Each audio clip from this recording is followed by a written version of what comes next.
Hello, everybody, and welcome. How are you? It's the Friday edition of Moohead Radio. I'm your host, a big and furry bovine. You can see by looking behind me, I'm in a different place. I am back in Ohio, and it's great being here. Uh, we got in on a Sunday. It was there was a delay on the flight, and we got in late, and uh, all kinds of things. And the dog transport, and Topaz showed up at 4 o'clock in the morning. And so the first few days were really kind of challenging. But I'll tell you something honestly. And I'm not saying this, and let's be honest, nobody really says this. Um, I love Ohio. I love it here. I really enjoy myself. I'm very much at ease, very comfortable here. And it's uh it's just wonderful to be back in Northeast Ohio, and I'm going to be here for the next 6 months.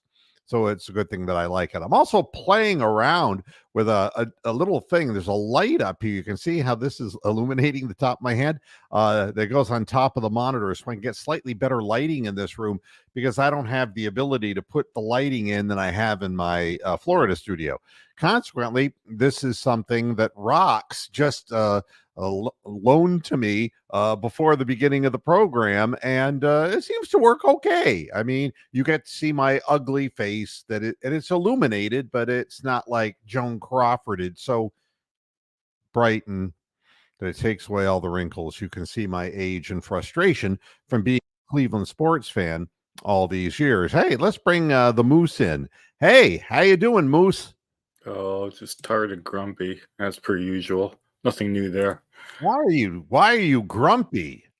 I'm always grumpy. I'm like Eeyore, only I don't have a pin up my anus. Alrighty then. Christopher Milton Sr., how you doing? And Double P, how you doing? Nice to see the people just kind of hanging out with us in the chat room. So And you're back in your doggy crate again. You're back in Ohio, huh? yeah, this is my studio and Topaz's bedroom. It's awesome. Only in Ohio. Yeah. Only in Ohio. So I what's the weather like up there? Have you had any tornadoes yet? There was a tornado about 20 miles from here that really knocked trees and even houses down. So yeah, that was a little bit of a trick. Yeah. And Amsterdam, how you doing? And thank you, Christopher. All in one piece too. You can't ask for more than that. So and you left the BCOD at home down south. I don't take him on no fucking airplane. I can tell you that. That's like sure death. Don't need that. Yeah. So, I've been getting myself back up to speed. The weather here is about mid-50s. Okay. Well, I don't have the ability to echo him, but we have to imagine that yes, he is dead. He is dead. Yep. He's dead. And the weather is in the mid-50s. The lows are going to be going down to the high 30s. Ooh. So bundle up. You'll freeze your cock off. Yeah, it's going to be a, I've never heard the phrase bundled up here in England. That's just something you only hear in Ohio. You need to bundle up for that. Oh yeah, there's so many things. I was over in a supermarket, Bueller's up in Wadsworth. In Wadsworth, Ohio. And I'm standing at the little lunch and meat deli section. I want to get a little turkey. Well, no, see, you blew the punchline. I mean, there are things that never change, and I think that's what I love most about Ohio. Things that just don't change, and these two separate old men. They weren't like Felix Unger and it wasn't like the Odd Couple. These two guys never met each other before in their lives, and within 3 minutes, the one guy goes, "You have chip chopped ham?" And I'm like, "Are you shopping at Isaly's? What the fuck's the matter with you?" And yeah, the guy says, "Oh, do you?" And they go, "Yes, we do." Yes, we do. You do, and another guy comes up and they said, "What can we help you with?" He goes, "I'm looking for some ham." I was like, "Chip chop ham?" Yeah. I was like, "No, you got to find a Lawson's. You got to go to Japan, but you got to find a Lawson's if you want." Yeah, unreal. Fucking hell. I know there are things here. I mean, it's like, do you want JoJo's with that? It's like, Whoa. I was ordering a pair of shoes at a shoe store. What kind of a question is that? Do I want JoJo's? Everywhere you go. I think we've had a similar life experience in the sense that you left Ohio when you were in your 20s. I left Ohio when I was 24. And for us, I think, if I can speak for both of us, it's sort of it's frozen in a time warp from the mid 80s, so that we still think that a lot of things that were from the mid 80s are still in existence. And then when we go back and actually see that they really fucking are still in existence, it's quite amazing, isn't it? Chip chop ham. Yeah. See, look at Christopher Milton. He goes, I like chip chop ham. Yeah, my God. But do Bruce Drennan ordering some chip chop ham. Okay, here we go. I was just wondering if you have any chip chop ham. Yes, I Bruce Drennan. Yes, I want it thin, razor really thin. Yeah. Really. Like see, I want to be able to read the plane dealer through it. Okay. Lovely. I mean, and look, Amsterdam left in 1985. That's exactly when I left Ohio in 85. But yeah, it's amazing. And I want to tell everybody about a place, and I say everybody's not that many people are watching right now. 5 of us. Yeah, but it's a boutique program. But the replay will get a little bit more. If and I'm going to be talking a lot more about Northeast Ohio things as I do the program this season, because there's just some things that I wasn't aware of, and maybe you aren't either, that are in your backyard. And one is White Feather Meat Store. No idea what that is. No, you wouldn't, because if you weren't driving just outside of Creston, Ohio, you wouldn't know. You wouldn't know. This is a place that is, I mean, first of all, they have a grilling site on YouTube. They have more than 2 million followers. Wow, these people are amongst the best smokers and grill people in the country. Right. And it's in the middle of nowhere. Creston is in the middle of nowhere. Oh yeah, bumfuck Ohio. Yeah. I mean, but BFO. But they have a meat shop there, a meat store. Yeah. But it's the meat that they have. They have Japanese A5 steak, which is real Kobe beef. Yeah. Kobe. I mean, the real, right from the prefecture in Japan. And I got some of this last year, and I didn't talk about it on the air. But, I mean, it was amazing stuff. But they also had the Wagyu. Because and what Amsterdam was mentioning this. The Wagyu beef that they have comes out of Columbus, Ohio, and they get it into the store. And I swear to God, it was better than the A5. The A5 was like putting beef fat in your mouth and letting it melt. All right. But the Wagyu, oh my God, I sous vide'd it, and then I put it in a pan to crust it up. Oh my God, it was the most amazing thing. So if you ever find yourself out in the middle of nowhere, if places like, oh my God, Creston, Ohio, and Lodi, Ohio, and Canaan, Westfield, Canaan, Ohio, and if places like Seville, Ohio, or places like 303, these are small little burgs, and in some instances, just stoplights. Yeah, and you'd be amazed what you find there. Like you said in the previous program, Cleveland and Akron are all moving out towards that direction. So maybe in 20, 30 years, they'll have fucking subdivisions and everything. And that Wagyu all steak be ruined. That Wagyu steak is $75. Somebody is buying that from them, but they've got 2 million followers, for God's sakes, on their YouTube channel. It's unbelievable. Wow. Yeah. So I digress. Let's talk about That's all sports. right. No, I'm perfectly happy talking about steak. Northeast Ohio. I'll be telling you about different experiences that we have as we. It'd be like Jim Doney's Travel Adventure Road with Moohead. I hope it's not like that, for God's sakes. All right. Here's this is. I want to show you the way things are. How are they? This is the Cleveland.com press. Is JB Bickerstaff the right playoff coach for the Cavs? The pressure is on, by Terry Fapper Bluto. All right. So on the TFP. one hand, you have that. All right. Yeah. On the other hand, you have ESPN and Stephen A. Smith Ooh. Wow, a celebrity. talking about Jalen Brunson, and Tim Bontemp of ESPN writing an article saying how Jalen Brunson, who fucked up last year in the playoffs against the Heat by He did. a turnover with under 20 seconds left in game 6, in a very winnable game, that had they actually gotten game 6, they would have been going back to the Garden to end the series to beat the Heat. But they didn't do it because Jalen Brunson fucked up.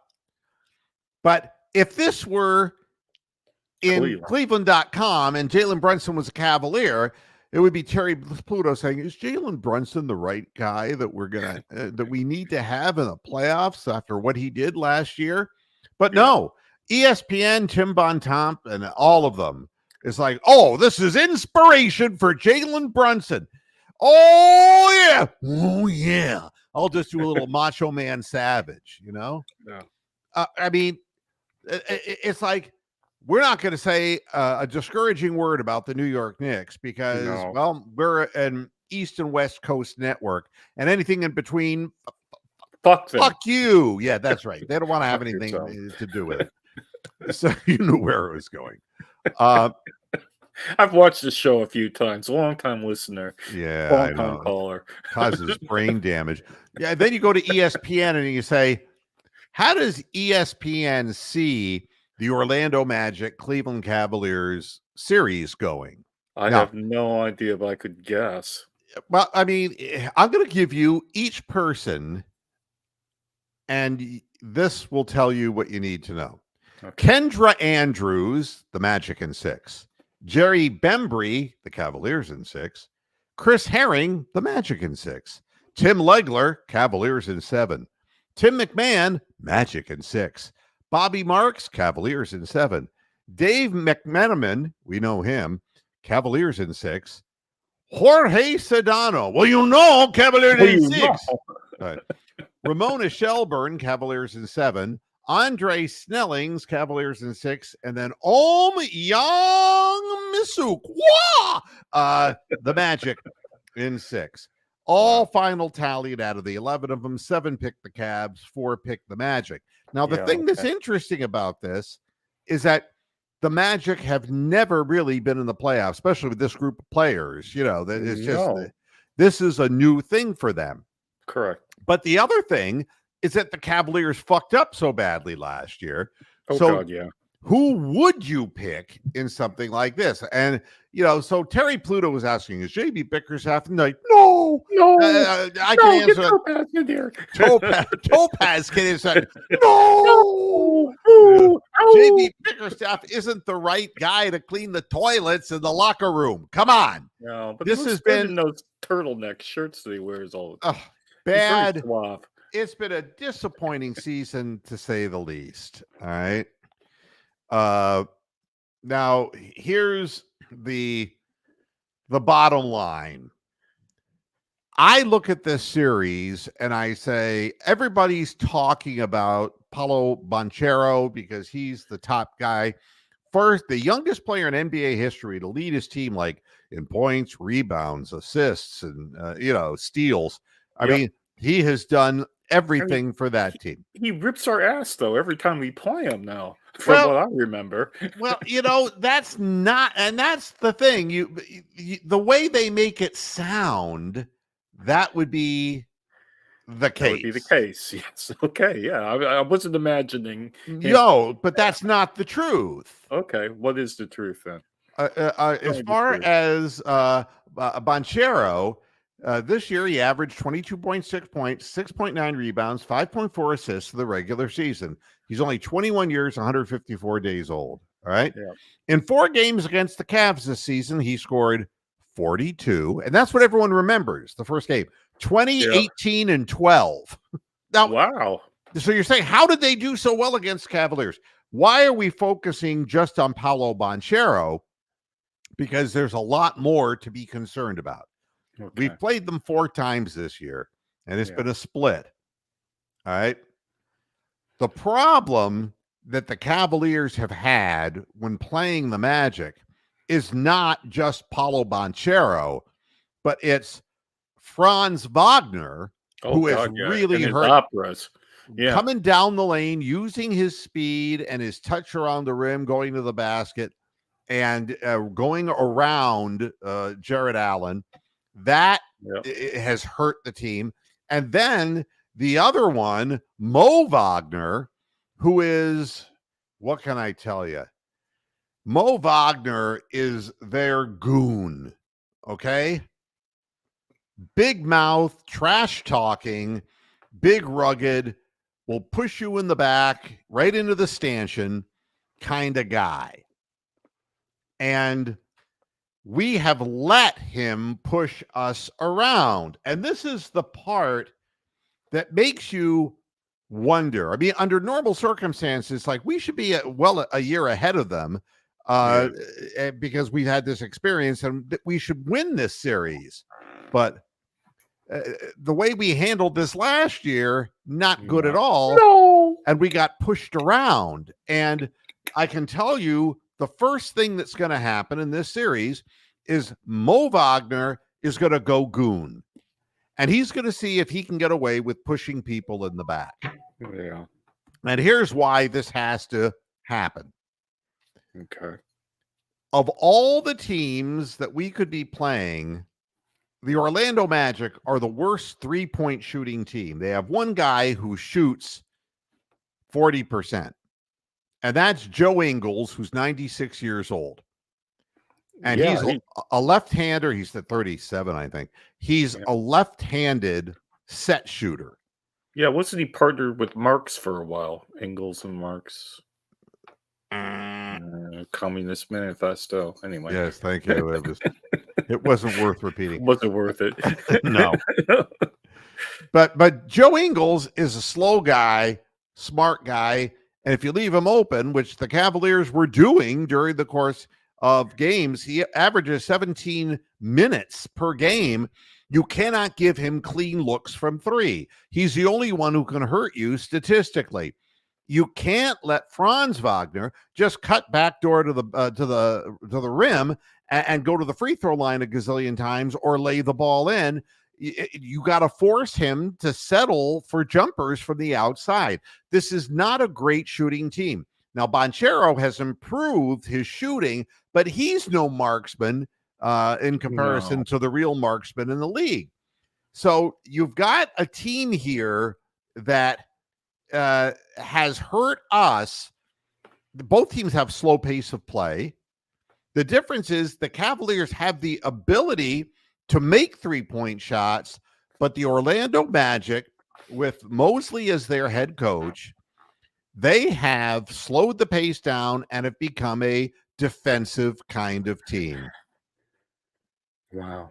So if you sit in the half court with them and you don't move the ball from station to station quickly, they're going to settle down. They got Jalen Suggs, who's a good defensive player, and they will clog you up, and they will take away what the Cavaliers want to do, which to shoot 3-point shots, and force the Cavaliers to throw the ball down low with the 2 big men. And, of course, J.B. Bickerstaff is helping the Magic by guaranteeing that those 2 big men will be in the game at the same time virtually the whole game, which is a mistake coaching-wise. It hasn't worked all year, and it ain't going to work in this series if we think that we're just going to go and hunker down and get 2 points with their 2 points. We have to utilize what it was we traded for in the offseason. If you're going to utilize Sam Merrill, for God's sakes, you got to move the basketball. You can't pound like Darius Garland or Donovan Mitchell. You can't pound like your Karis LeVert. You got to really whip the ball around the perimeter. You got to get the ball inside, because what they're going to do is they're going to switch into zones. Jamal Mosley has no problem, and every so often, bringing up zone defenses just to confuse the opponent. The Cavaliers seem to get confused when that happens. The way you break a zone, any coach knows, except for JB Bickerstaff, you throw the ball into the paint to the big man, who then gets it back out to an open wing. That's how you do it. That's why Sam Merrill and George Niang, they should be the players getting open looks. Same thing with Max Strus. But the ball's got to be hopping. And the fact that you're saying that you hope that Sam Merrill gets consistent minutes answers the question as to whether JB Bickerstaff is the right coach for the playoffs. The answer is no. Topaz left the room. It's, Sam Merrill should be, there should always be a Max Strus or a Sam Merrill on the floor, because the way we win the series is if we're knocking down 3-point shots and getting open looks, not depending on Jared. I choked last year, Allen, and Evan. I don't really have a mid-range game Mosley or Mobley in this case. We shouldn't be relying on these players because they let us down last year. Here's the other thing that really worries the hell out of me. I'm getting a question here from Amsterdam. What happened to Dean Wade? All right. And I'm not going to lie to you. All right. No. But he has a bruised knee. And wait a minute. Got something in your eye. He's got a bruised knee. And what do I think? I think that either he's going to have his leg amputated, but but everything happening all at once. You know what it reminds me of? It reminds me of Ricky Rubio and mental health problems, or Kevin Love and mental health problems. I'm wondering, and I'm not saying this is the case, all right, but a guy doesn't go home to have a child and practice the next day and then says, I can't go after that. Wow. And his knee never got better. My doggy was in camera shot a minute ago. Yeah. Hey, Topaz, you're welcome back in if you want to come in. Yeah, he's just tired of bedroom. It's my bedroom, and you keep stealing it. Yeah. You keep talking about JB Bickerstaff. I hate him. That doesn't give doggy a bone. So my feeling about Dean Wade is that he ain't toughing it out. All right. If Donovan Mitchell could go out there and play with all the minutes that he's played, fucking Dean Wade could find a way. And he's a contractualized member of this team. And I would imagine that this isn't going over very well at this point, because even the Cavaliers, in all of their correspondence to the press, are saying, we might get him back, but it may be longer than that than just the one series. It's like, forget about him. Just forget about him. You can't rely on a player. You can't rely on a player. And you move along. So here's the problem. Who's going to guard Paolo Banchero? I mean, Banchero's way too fast to put Max Strus on him. And Strus will just foul out of the game because he wants to play aggressively, and they will call every foul on him, and that will put them to the free throw line and make life easier for them, because what they love, stop the clock, score points with the clock stopped, and, then force you into a half-court game, yada, yada, yada. We don't have anybody. Isaac Okoro's coming off a legitimate toe injury, and he's not going to be starting. So somebody has to guard Banchero. Oh, And the God. brilliance of JB Bickerstaff is, well, I've got a defensive wizard. I've got Evan Mobley. He's a defensive wizard? Well, I thought you were going to say Karis LeVert there for a minute. Yeah.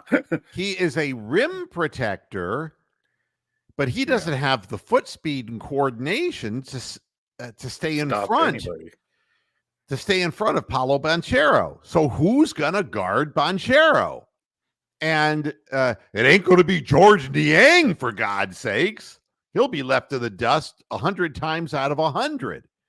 So who's going to be the person? Now, they're only going to give Okoro so many minutes. And how do we know whether Banchero is going to be on the floor? And I would imagine that Okoro would be guarding Banchero in the critical moments of the game in the fourth quarter in the event of close games. That I believe. Wow. So I don't know. That's a problem for the Cavaliers because what the Magic has done well against them is go to the free throw line. And that's because they get beat off the dribble, and the offense that Mosley uses, it's a slow-paced offense, but it uses a lot of back cuts, and it gets guys going to the basket. And if they're calling fouls on the home team, it's going to be very, very difficult. Now, that's, these are my concerns. The other concerns are 41 is an important number because that's the number of points the Orlando Magic average off their bench. Wow. All right. So these are things you're not going to get this stuff reading Cleveland.com because they're into trying to ruffle people's feathers or well, you whatever. might read it 3 days from now after they've seen the show and they decide to put out a different article. But that's happened before. Yeah, it's I'm going to go in and take a look at some of this because I know that Cole Anthony leads that the charge of the Light Brigade off the bench with about 11.6 points a game, and he can light you up. He's a legitimate guy who can shoot and get hot in games. He can take terrible shots too, but I'm going into their stats. Their leading rebounder is Carter Jr. At about 7 a game. Jalen Suggs 1.4 steals per game, and Isaac is a guy now who they're starting to play more of because he's got length and can alter shots in there. And but everyone's talking about Paolo Banchero. But again, Franz Wagner 19.7 points a game. He's a 20-point guy a night consistently, and Suggs gets about 12 and a half points a night. Cole Anthony, as I said, off the bench, 11.6. Mo Wagner, 11 points a game, and he is a goon. Marquise Fultz is another guy who can go to the basket and get to the free throw line. Again, he's only started 18 games, but he's a bench guy, and he's averaging 8 points a game. Harris at a shooting guard, averaging 7 points a game. Isaac, the guy we were just talking about, is a power forward. He's getting, he's played in 58 games, not as a starter, but coming off the bench, averaging 7 a game. So they're getting production from a lot of different players. And this guy doesn't have a problem in doing what JB said he was going to do, which is to play a greater number of players. But this guy does it. All right. Jamal Mosley will do it. And of course, we'll end up with a 7.5-man rotation all over again, and we'll be exhausted by the third or fourth game. I'm being asked another question here. Do I believe that Mitchell is 100% ready for the playoffs? No. Again, when you have lingering knee issues that are tendonitis oriented, all it takes is a tweak the wrong way and you're right back in the hell again. And I think that Donovan Mitchell has to do what he has to do, and that means a plane ticket out of Cleveland. And I honestly believe that unless they can pull a rabbit out of a hat and get a better head coach for next year, it's going to be a problem with all the minutes that Bickerstaff has foisted on Mitchell for him to return to Cleveland. But I don't believe that he's 100%. No, and you know, and this is the bottom line, Amsterdam. We give up far too many offensive rebounds for having Jared Allen and Evan Mobley in the game. People are maneuvering around us, and some of the Cavaliers are playing very lazy, flat-footed basketball. It's just that way, and you can see how it isn't big men doing it; it's guards. Yeah, there seems to be a lot of long rebounds that we never get. I mean, the ball should never hit the floor. But the other team seems to be moving the ball quicker than we are, and that's just desire, you know. And it's funny because on the opposite end of the spectrum, Tristan McKenzie, Dr. Sticks won't have surgery, and you're going to get a short look at him, I should say, today with his 6.23 earner on average. He's the only pitcher who hasn't done. He does not have command. He's high up in the strike zone. I mean, he's high. He's up in the Doc Ellis, up in the strike zone, and especially with his fastball, it's a very odd thing. His release point doesn't look right, and I'm wondering if he is uncomfortable with his arm, and he'll be the next story that comes out. And we'll talk about the Guardians in just a moment. And then you have stories like this that really make you wonder why the Cavs and Jared Allen don't think playoff lights will be too bright this year. You see, this is all negative reinforcement. And it's like, do you remember how you fucked up the last time? You're worried you're going to fuck up again. And what it amounts to is you either want to win or you don't. You're either willing to break your butt to get to the ball before somebody else does, to scrap and dive on the floor, or you're not. The Cavaliers have not been playing get dirty basketball. And I don't mean like Draymond Green, but I mean get your uniform on the floor, man. Get raspberries on your legs. Go after the loose balls.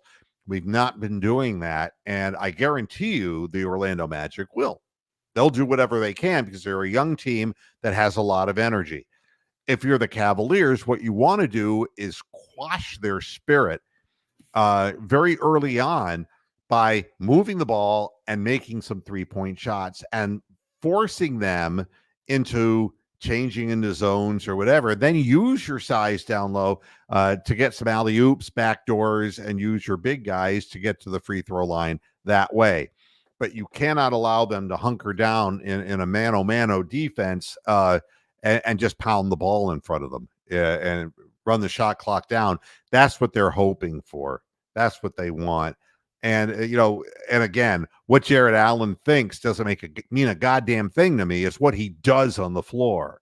And I'll know just by watching, how serious this whole thing is. Yeah. First game's tomorrow, and it's an early game. I mean, it's still daylight here. 1:00 in the afternoon. I mean, this is like game. The game that nobody's watching. This is the garbage game by NBA standards. I mean, but I'm saying this will tell you neither of these two teams are going to amount to a hill of beans, right? Yeah. I mean, the second they get in against the Boston Celtics, the Celtics will go to the free throw line 45 times a game. 4-game sweep, that will be. Yep. I mean, they're not going to get a call. It doesn't matter how hard they hustle or how hard they play. This is the disrespect that these two franchises are dealing with, and it's unfortunate. Yeah, but we're always awful. And the earlier the game, the more awful the Cavs are. I think I'm going to say Orlando in 5. I really think we're going to stink out the room on this one. Well, I think everybody knows how I feel about Bickerstaff and that the players are not behind him. And it's going to present a problem. Maybe they can get their act together if you can hold on and win the first 2 home games, and then you get one in Orlando, you could break their spirit early. Yeah, Again, well, if we lose tomorrow by 20, though, then we're absolutely fucked, I think. oh, I don't well, think I there's a think chance. anyone would say that that's the case. And Yeah. we've seen too many blowouts. Cleveland ranks 7th in 3-point makes, 8th in attempts, and 15th in percentage. All right. This Yeah. is why Mitchell and Merrill and Strus and Niang and Garland are all getting minutes. Well, some more than others. All right. Orlando, on the other hand, is last in 3-point makes, 29th in attempts, and 24th in percentage, which is the Right. reason why we stand there. And you should know that Franz Wagner is not going to settle for things from 24, 25 feet from the rim. No. And if you present a situation on the high screen where the roller to the basket is just going to have a free run You're down the open, yeah. lane, you're giving them the percentage shots that they want. Yeah. And only 2 players on the team, Banchero and Jalen Suggs, have tossed up 100 3-point shots. That's right? an 82 game season. That's crazy. Yeah. But I mean, but here's the funny thing. I was talking about playing Mobley and Allen together. All right. The Cavaliers dismantled, totally destroyed Orlando with Allen and Mobley on the court together. They had a 129.2 offensive rating, a 93.9 defensive rating, and a 35.3 net rating. It was Cleveland's second best combination among all that logged at least 30 minutes together. Wow. All right. But, Bickerstaff is going to lean heavily into these 2 big men. But the way that Jared Allen's been playing, he doesn't move his feet particularly well. And we have given up more layups to the Orlando Magic than you can imagine in the 4 games we've played with them against them this year. Yeah. So, and if you're going to force Evan Mobley to guard Paolo Banchero, then he's going to be pulled away from the basket. No. And then they're going to crash the boards with what they have. So again, there's the only thing you can do if you're the Cavaliers is you got to play the ball that the fucking coach said we were going to play in the beginning of the year. The fact that we're the 24th pace of play team in the league and they're 29th, that's not what the Cavaliers were supposed to be. According to the beginning of the season, he ran our legs off. JB Bickerstaff ran the players' legs off to get them ready to play this up-tempo game. And as soon as things got, a little bit hairy, he went right back into the slow ball. He and Jamal Mosley, Bickerstaff, are best buddies. They vacation together and they think identically that way. Wow. So we're not, you have to up tempo. You've got to get the ball inside and outside. You can't throw it inside and have the big guy just freeze and try to back somebody down. He'll get stripped. We've seen it over and over again during the course of the season. But here's the other side of the equation. Can the Cavaliers win with 2 bigs like this on the floor simultaneously? Throughout the regular season, not against the Magic, but everyone else, they mustered just 112.8 points per 100 possessions. The offense became like shut down. Everything was like jammed up in the middle, and guys were getting stripped, which is what I'm referring to. And,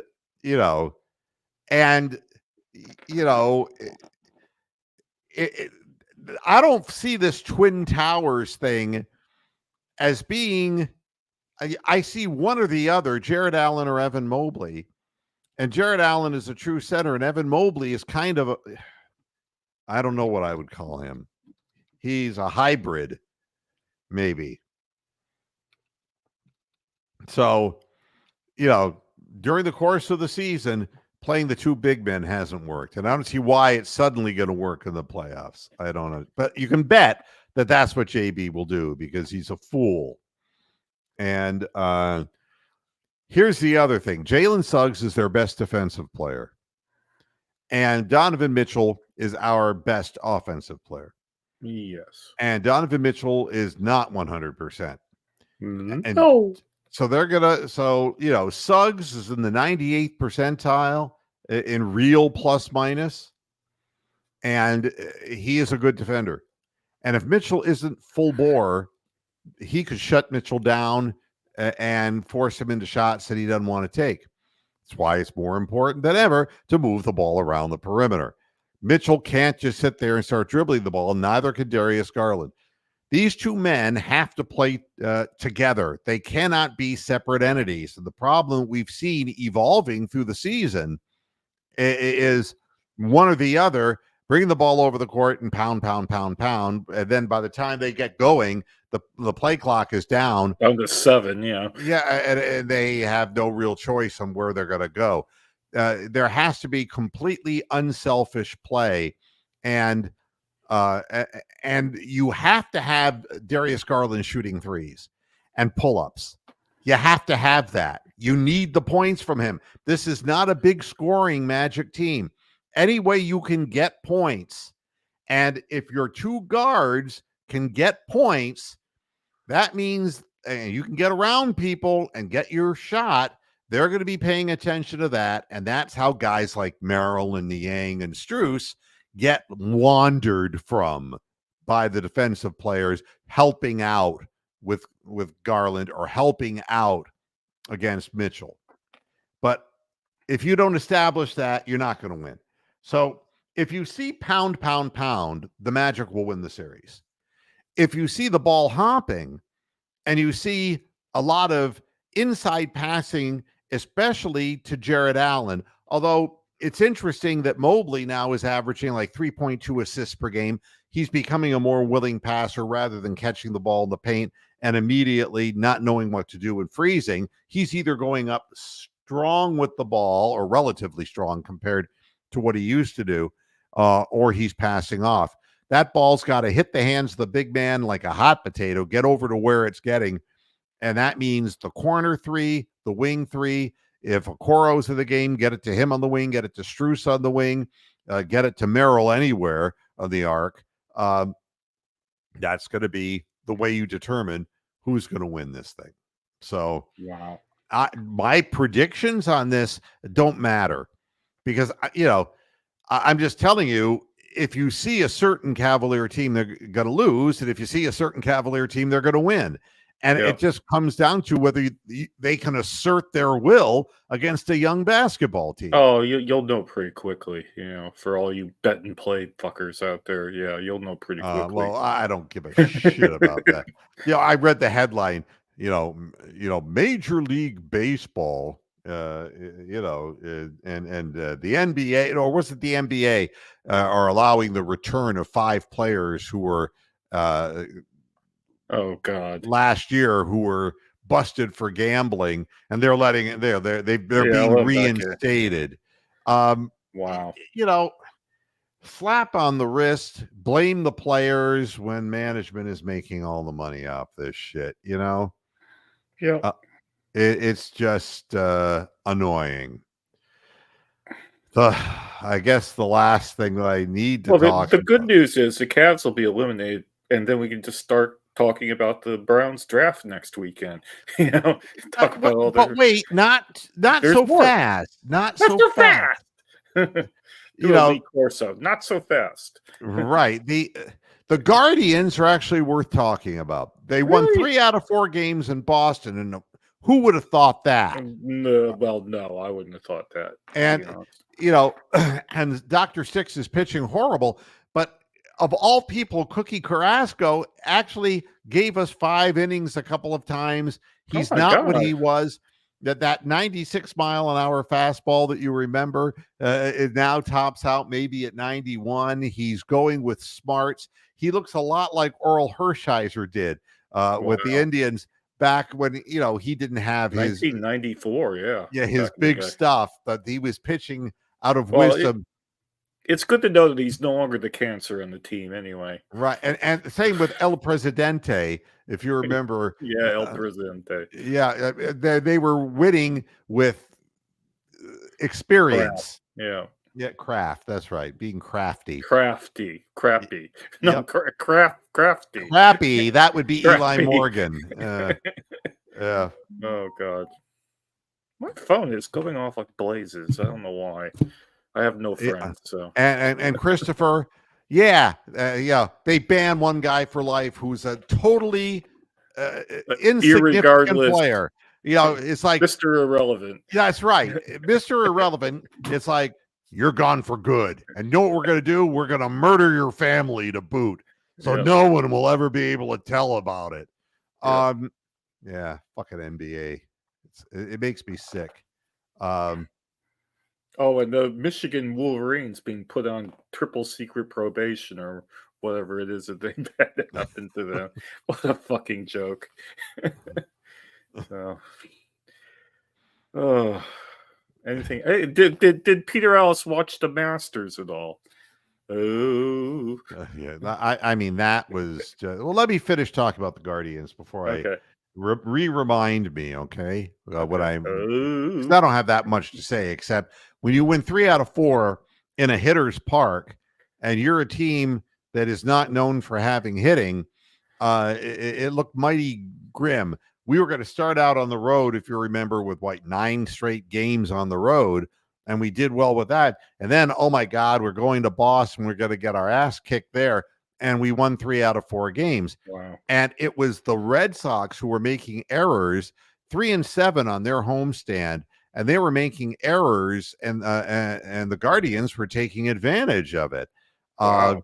And in the one game that they won, they came back from a 5-1 deficit, the Red Sox did.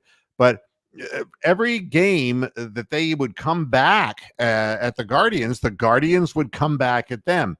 And, wow. I think Stephen Kwan is a wonderful hitter. I think Andres Jimenez is a wonderful baseball player, as is Kwan, and hitter.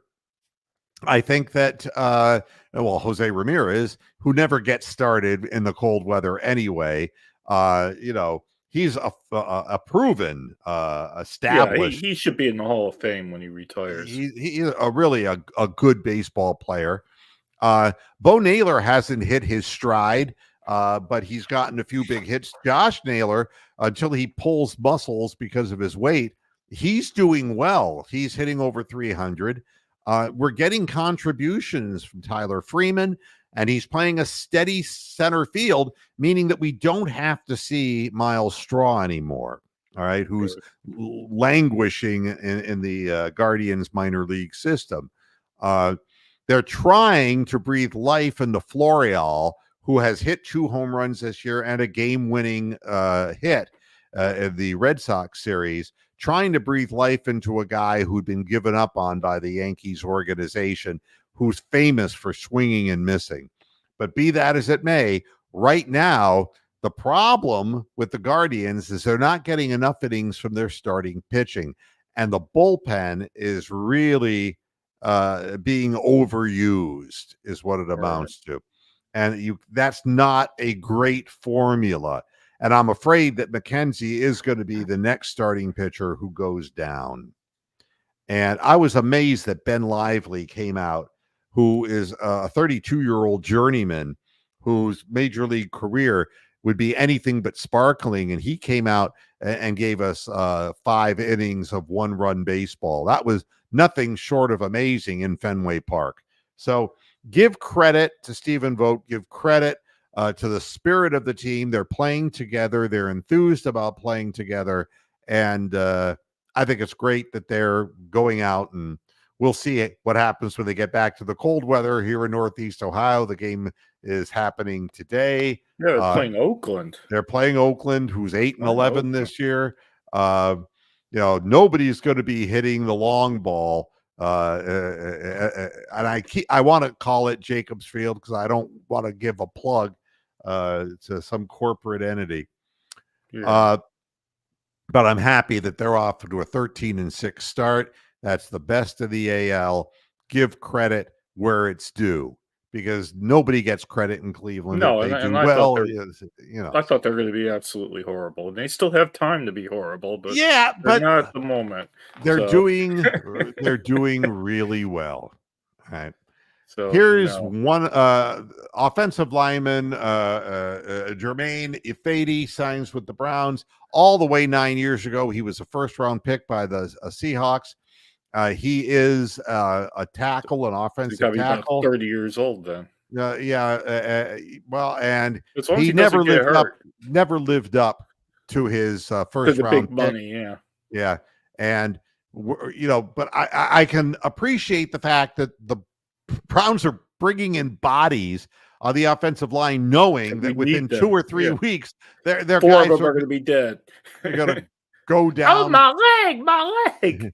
I mean, They're they've gonna had more surgeries than Austin Carr has, the gonna fucking go Brown. down faster than Linda Lovelace. Yeah, That's what or will happen to the offensive line because it has the last couple of years. But wow. at least they're doing that.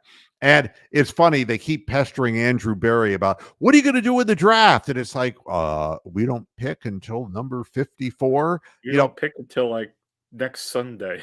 I can tell you what Andrew Berry is going to do because by 54, the guy that they might want is going to be off the board. And By I would be Pittsburgh. shocked if he doesn't trade down like he does every other season Yeah. just to try to get more volume in the third, fourth 3rd round. round, yeah. And, Couple of 3rd rounders. well, third and fourth, and because we have 2/7.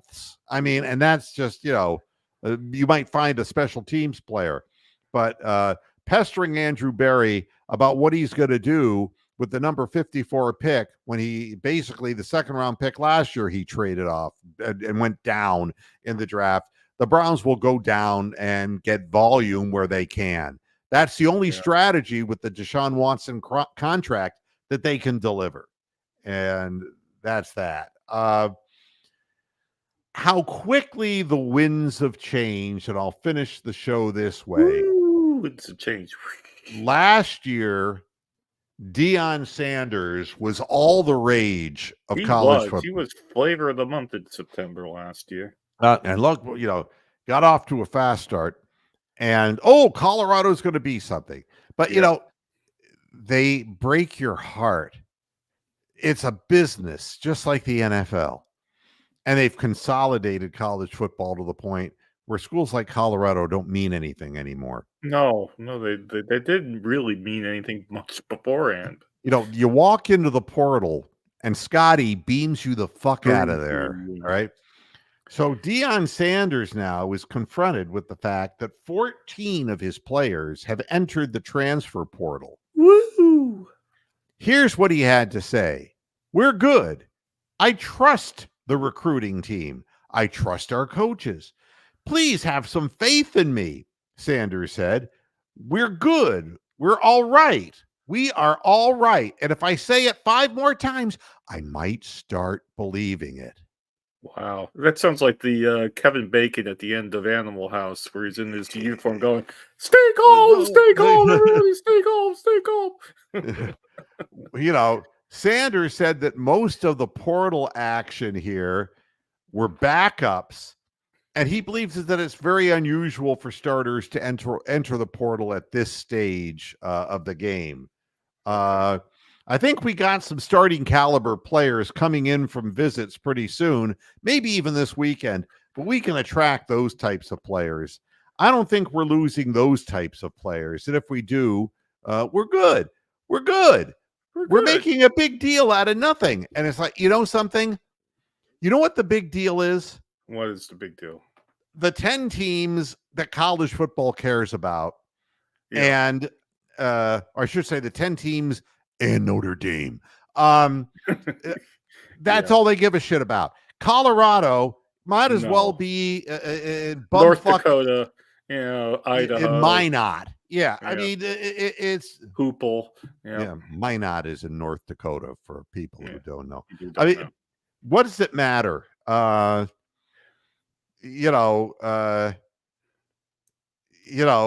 have a very quick theory about college football. I reckon that within about 5 to 10 years time, the big universities that everybody cares about, they're going to have a high school draft, and they're going to share out the top players like the NFL does. I Yeah. really think that's going to happen.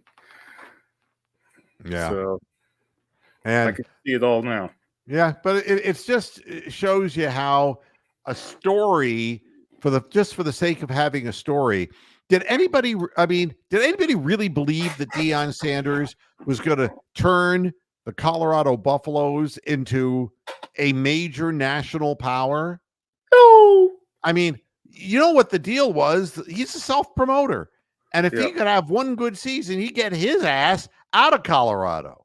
Yeah, and get a Fuck job that at Rocky Mountain UCLA. High shit. Yeah. He don't belong. Look at him. Yeah. First of all, he ain't going to be climbing no fucking mountains with no feet. Okay? Yeah. Second of all, he's not going to get the publicity in Colorado unless he can get to one of those bigger schools. Yeah. And he's just part of the fallout from all this that has happened in college football. And it's like he's starting all over again. By the way, because nobody talked about Colorado's season, the Buffaloes won their first 3 games. That's all you heard about? Yep. They finished 4-8 and in Yep. last place in the Pac-12 at 1-8. Yeah. They were no better than they were before he came. Correct. And now all the good players are going to the bigger schools. So, it's a shame. Oh, there you go. Oh, and I'll finish up with the Masters. Yeah. Oh, Tiger. Oh, 2 rounds does not a tournament make. Oh, you come out in the first and second round. And then the first 3 holes, it looks like in the third round, you might be in the running. And then all of a sudden, this starts hurting. Your dick goes limp. You can't feel your legs. You have shooting pains in your feet. And the next thing is you're craning your neck after hitting shots. And then you have to utilize a pogo stick to get down the fairway because they won't allow you, of course, or anybody else to use a cart. Oh, yeah. It's sad, really. I'll tell you, the guy, I don't know how old Tiger is now. 48, He's nearly 50. 48. He's about 48, yeah. And, and people have dreams, I remember when a young Jack Nicklaus and Arnold Palmer were playing, and the old Ben Hogan had his last hurrah at the Open. And, but injuries felled him late in the 4th round. And he was in contention, and the wheels fell off. And I really felt bad. Ben Hogan was a great golfer. And for him to have hung in for damn near the whole 4 rounds was just absolutely amazing. We're just talking about 2 rounds, and it wasn't the 2 rounds that he was on top of the leaderboard. Yeah. He was basically on top of the ball washer taking a bath. I mean, he was only like one over par for the first 2 rounds, and people were 7-8 strokes ahead of him. It's kind of sad watching it. Yeah. And we say this about fighters, and I'll finish it this way. If you are paying to see Jake Paul and Mike Tyson fight, there's something wrong with you. There's something seriously wrong with you. I mean, first of all, a 58-year-old man should not be allowed in the ring. No. A 58-year-old man who has been taking antidepressants for the majority of his life, who's had mental difficulties, shouldn't be allowed in the ring. No. Jake Paul, who is a pretender, and I want to see him fight somebody real so he understands the skill that it takes to be a boxer, instead of him making money in this charade that he's doing and allowing people, people allowing themselves to be manipulated by paying for this shit. I mean, and I'll tell you this. They put out all this video of Mike Tyson hitting the speed bag. Hitting the speed bag for 10, 15 seconds don't mean fucking dick. No. You know, how fast your hands move don't mean fucking dick. The guy is going to be exhausted by the time 2, 3, 4 rounds of the fight. This has nothing to do with conditioning. You know, he's laying in heavy punches and he's hoping that he might early on catch this bozo, Jake Paul, with something. And Jake Paul's already lost. It's not like this guy, there's no reason for this fight to happen. The guy who was, I'm trying to remember, the guy who beat him was the brother of some other fighter, and he's smelly, and he beat Jake Paul. Yeah. That's stupidity. Just stupidity. Well, I got one last comment or request. Yes. You may or may not want to do it. Mm-hmm. While you were away, while you were not doing programs, obviously number 32 of the Buffalo Bills passed away. I was just wondering whether you could do a Howard Cosell Howard Cosell tribute. And right there in hell beside me, OJ and Dandy Don Meredith. The lights are low. OJ arrived here. Put that knife down, OJ. You can't do that in hell. I just can't imagine a guy making, OJ earned $880,000 for agreeing to a If I Had Done It. Yeah, a documentary called If I Had Done It. If I Had Done It. You can imagine Goldman's father. It's like, motherfucker. If I Had Done It. It's just wrong on That'd so be like many Casey levels. Anthony should do something like that. If I had killed my kid. And no, I didn't get my Swifty double album. I'd rather go out to a Dollar General store and get a Swiffer. Wow. Goodness gracious. Yeah. Put that knife down. Yeah, they're all in hell. Yeah, I mean, it's amazing. No, Dandy Johnson. Well, how did I get here, Howard? Yeah. You hung out with us too. And by the way, Howard, put that toupee on. I don't want to be this. This is hell. I'm not allowed to wear it. It would be like, O.J. Simpson is waiting. He's waiting at the way station. Down goes OJ. Down goes OJ. It's a new low. God almighty. All right, everybody. I'm in a good mood because I'm back in Ohio, and we'll be watching the Cavaliers tomorrow afternoon, and I'll be out singing karaoke tonight. So everybody, have yourself a really good weekend, and I'll see you again on Monday. Until then, hasta la vista, Pasture Heads. Good night. Put that knife down.